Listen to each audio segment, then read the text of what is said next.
Vítajte v Cupra garáži v Košiciach. Som Marek Sokyrka a som Cupra Master. To znamená nielen obyčajný predajca vozidiel. Cupra Master je stelesnením hodnôt a filozofie značky Cupra.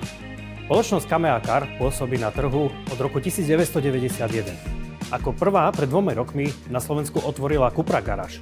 Nový koncept navrhnutý tak, aby stelesňoval identitu a koncepciu značky. Všetkým zákazníkom ponúka jedinečné prostredie a smer, ktorým sa chce značka uberať. V týchto exkluzívnych priestoroch môžu zákazníci vidieť okrem najnovších modelov aj prvky životného štýlu, tzv. Cupra Lifestyle, ktorý odlišuje značku, snaží sa o vybudovanie skupiny fanúšikov. Špecifický dizajn nie je charakteristický len pri jednotlivých modeloch, ale aj pri samotnom showroome, ktorý spĺňa vysoké štandardy a odráža perfekcionizmus značky. Veľa zákazníkov, ktorí k nám prídu poprvýkrát, reagujú tak, že toto je najkrajší showroom s novými vozidlami, aký kedy videli, a my s tým môžeme len súhlasiť. A teraz by som vás rád pozval na výlet do okolia Košic s novým modelom Cupra Leon Sport Tourer. Cupra Leon tento rok dostal nový facelift. Vozidlo je vybavené prémiovým audiosystémom Sennheiser, ktoré poskytuje 11 reproduktorov a 1 subwoofer. Dokonalý zvukový zážitok.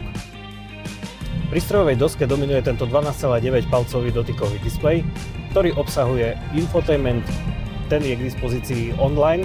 Vodičovi ponúka bezpečnostné systémy, asistenčné systémy. Vozidlo ponúka prediktívny adaptívny tempomat, dokáže upraviť rýchlosť vozidla aj podľa dopravných značiek.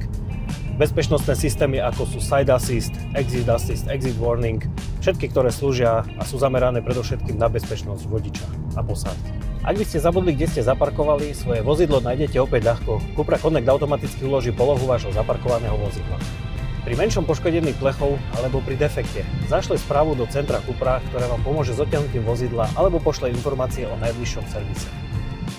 Metropola východného Slovenska a blízke okolie ponúkajú skvelé možnosti na výlet autom. Archeologický skanzen a nálezy z doby bronzovej, poctivé vinárstvo na hranici dvoch vinárskych oblastí a národná prírodná pamiatka Herlianský gejzír boli cieľom nášho dnešného výletu, ktorý sme si dokonale užili. Veríme, že sme vás inšpirovali a za zážitkami vyrazíte tiež.